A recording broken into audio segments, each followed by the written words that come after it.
작가는 김형주라는 창원에서 활동하는 청년 작가입니다. 물론 청년이지만 나이가 아주 어린 건 아니고 1980년생이니까 42살인데 중앙무대에는 거의 알려지지 않은 그런 작가이고 나는 사실 아직 못 만났습니다.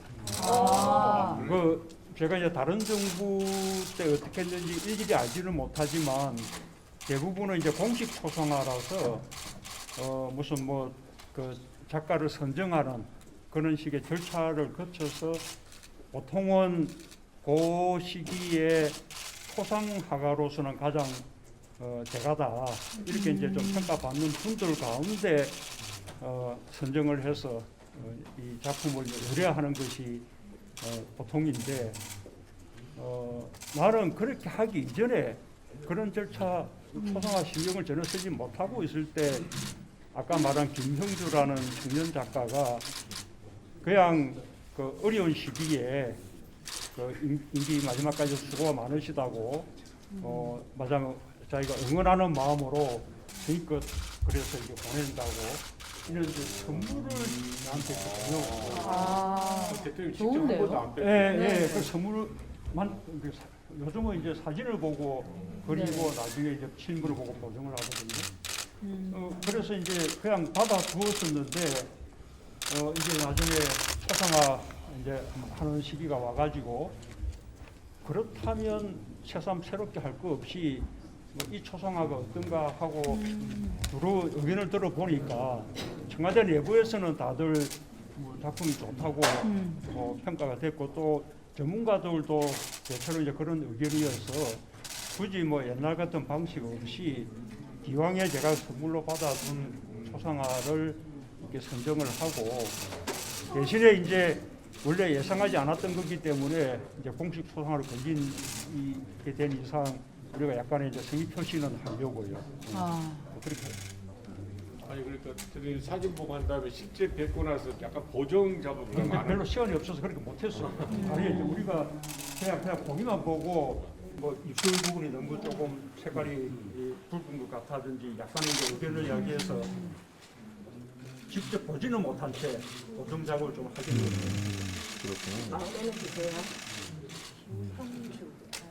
사실은 이제 저분도 영광이죠. 그래서 예를 들면 이제 초상화 장르에서 이제 좀 대가인 분들은 그런 절차로 초상화가 선정된 것에 대해서 약간 좀 아쉬워할 수는 있습니다. 그분들에게 그 양해 말씀드리고 싶고요. 또 한 가지만 더 하면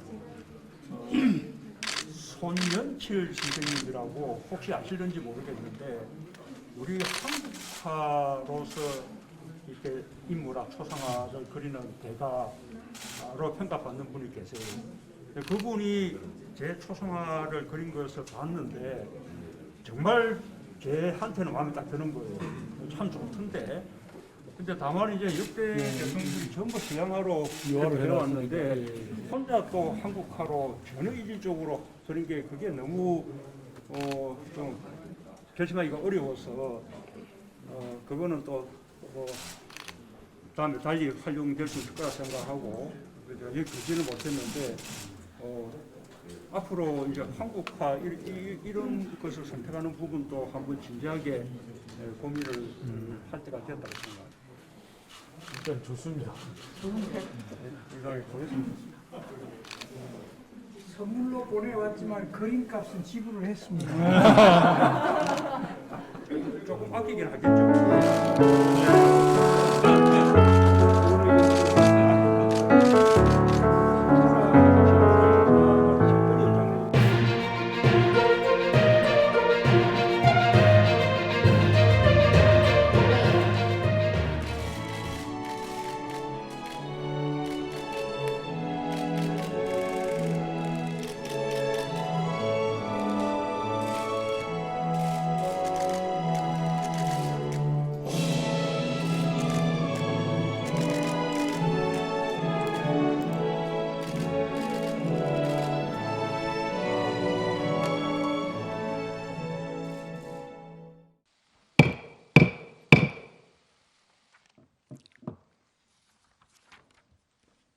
대통령으로서 주재하는 우리 정부 마지막 국무회의입니다.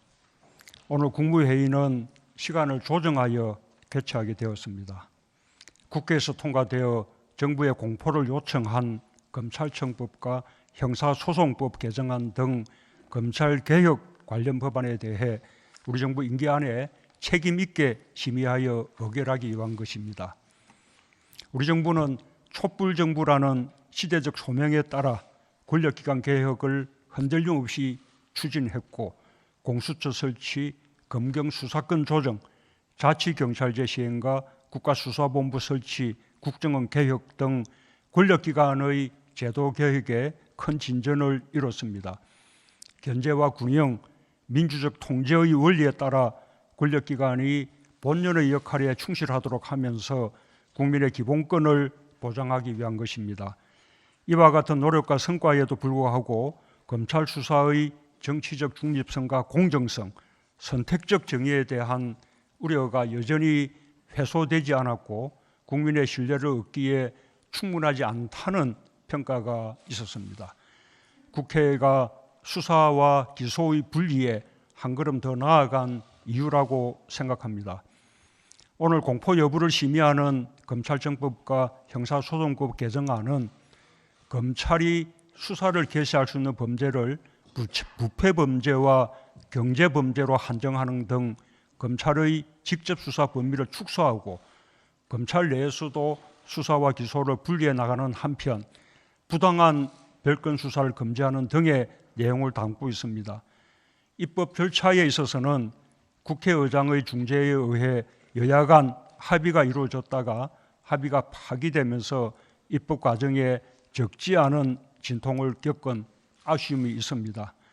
국민의 삶과 인권에 지대한 영향을 미치는 만큼 국무위원들은 부처 소관을 떠나 상식과 국민의 시각에서 격의 없이 토론하고 신뢰해 주시길 바랍니다. 코로나 상황이 안정되면서 국무위원 모두 한자리에 모인 자리에서 마지막 국무회의를 주재할 수 있게 되어 무척 뜻깊습니다. 마지막이 될 청와대에서 화상회의실이 아닌 역대 정부부터 우리 정부에 이르기까지 전통적으로 사용해왔던 국무회의실에서 마지막 국무회의를 갖게 된 것도 무척 감회가 깊습니다. 국무위원 여러분, 그동안 정말 수고 많았습니다. 소관 부처의 사령탑으로서뿐만 아니라 국익과 국민을 중심에 두고 다른 부처들과 긴밀하게 소통하고 협력하며 대격변과 대전환의 시기를 헤쳐나가는 핵심적 역할을 해주었습니다. 덕분에 우리 정부는 거듭되는 위기 속에서도 많은 성과를 남기며 무사히 임기를 마칠 수 있게 되었습니다.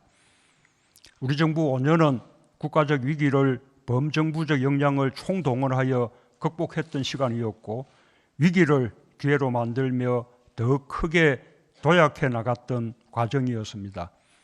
일본의 부당한 수출 규제에 맞서 소부장 자립의 길을 걸으며 아무도 흔들 수 없는 나라의 토대를 확고히 만들었습니다.